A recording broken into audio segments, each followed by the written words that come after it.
There are things we buy without even thinking about them, but in the long run, they can have serious consequences. In today's video, I'm not only going to tell you what those consequences are, but also share 10 everyday items I stopped buying to avoid them.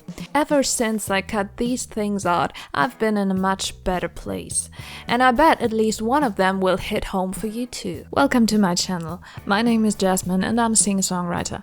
I've been living a minimalist lifestyle for more than 6 years now. You don't have to be a minimalist to rethink your purchases. But why you should and what has changed for me since I started doing that, we're going to talk about that right now. Caught in consumerism.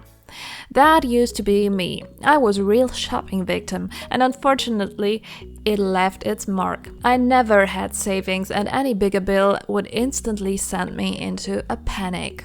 I'll never forget the shock that I had when we had to pay 500 euros extra on our utilities. It was a nightmare. These days, that would just be a small inconvenience. Nobody likes paying big bills, sure, but I wouldn't lose sleep over it anymore. Because ever since I ditched the overconsumption and started automatically transferring part of my income to a savings account each month, I sleep much more peacefully. On top of that, I genuinely spend less time tidying up, because when you have less stuff, there's less lying around, more space, and no need to cram things into overflowing closets. But something else changed too, something much bigger. I'll share that with you at the end of the video. For now, let's take a look at the things I no longer buy. Maybe there's something in here for you too. Fashion trends. Honestly, I have no idea what's trending right now. And the best part is I truly don't care. It would actually stress me out to still chase fashion trends at my age. Clothes were my number one impulse buy. Bad day, I bought clothes. Wanted to treat myself, clothes. Bored, clothes.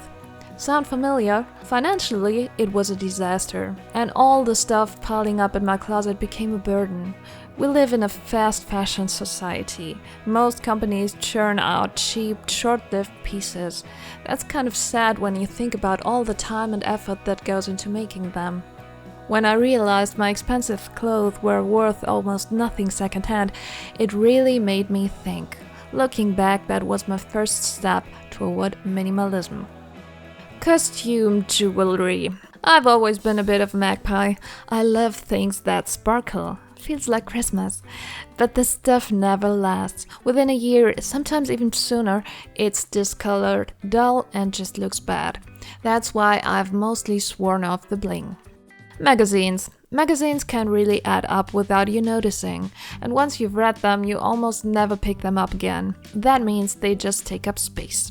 So I usually don't buy magazines anymore. Occasionally, I'll borrow one from the library. One exception, I sometimes support independent media. I think that's important for freedom of speech. Kitchen gadgets. The kitchen is full of consumer traps. My favorite example, the popcorn machine we once bought. Popcorn at the cinema tastes amazing, so I thought I could recreate that at home. Spoiler, it didn't taste anything like cinema popcorn, so the machine had to go. And since then, I avoid unusual kitchen gadgets. They just take up space and rarely get used properly. Decorations. Beside clothes, my second big vice back in my consumption crazy days was home decor. I got that from my mom, who still hasn't kicked the habit. Sorry mom, but it's just too much. At one point, I went to popular decor stores almost every weekend. Can you imagine? And I totally forgot something important, which I'll tell you in a moment. But first, subscribe to the channel so you don't miss anything in the future. And together, we'll simplify your life. What did I forget? Simple, decorations lose their effect when you have too many. It quickly starts to look cluttered and chaotic. In this case, less really is more. It's better to highlight a few special pieces rather than overfilling every surface. Books. Don't worry if you're a book lover. I am too. I'm not going to tell you to stop reading or buying books altogether. On the contrary, I think it's super important for relaxation and personal growth. But there are better ways than buying a new book every weekend that just ends up collecting dust on the shelf. Or worse, never gets finished. Let me share some alternatives I actually use myself, and I never felt like I'm missing out on books, even though I only have a small bookshelf. Libraries. You get new reads easily and cheaply, and there's no extra clutter once you're done. Book exchange stations. I love them. It's always a surprise what you'll find, and I just bring books I no longer need and leave them there. Kindle or ebooks. Usually cheaper than print versions and always with you without having to carry a ton. Perfect for waiting at the doctor's. Second-hand books. Sometimes you still want a physical copy or the library doesn't have the title you want, but new books can lose about 80% of their value. That's a lot of money wasted. Second-hand is a great way to save money and shop more sustainably. Also, I find it easier to pass on a book when I didn't spend a fortune on it. Coffee to go. I love coffee, but coffee to go is a serious budget killer. 3 coffees a week at €3 each, that's 36 a month, not even counting the interest that money could earn in savings. And let's be honest, it's rarely just 3 per week. I used to grab one almost every day when I worked in the city. Now I just make my own coffee to go in the morning, and honestly, it often tastes better.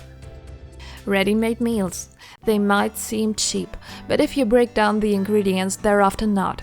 Many are packed with flavor enhancers and preservatives to extend shelf life. I found home-cooked meals to be the better choice. Sure, it's not always easy with a busy schedule, but I keep a little recipe notebook with my favorites. I feel healthier and more energetic when I cook myself. Maybe you'll find a way to make it work too. Subscriptions. Subscriptions are dangerous for your wallet. We often forget about them, but they keep draining money. If you want to gain more financial freedom, go through your subscriptions and cancel anything you don't truly need. Souvenirs. They don't happen often, but when they do, they really hit the wallet. On vacation, we feel like we have to buy them. Back home, they just sit around. I always think of this palm schnapps we brought back home from Spain. I don't even drink, but on vacation it tasted great. At home, not so much. It eventually ended up down the drain. Kind of silly, right? Now I make a photo book once a year to remember our vacations. I enjoy it a lot more and we love looking at them together from time to time. So, what was the big change? I'm not talking about money or a tidier home here. I'm talking about how I feel more detached now. Shopping means nothing to me anymore. Scrolling on my phone, I barely do it. That gives me more freedom and time. I feel much more in touch with myself, my desires, and my future. I no longer feel like a puppet being tossed around by crisis or political decisions. And for me, that's the greatest gift of minimalism.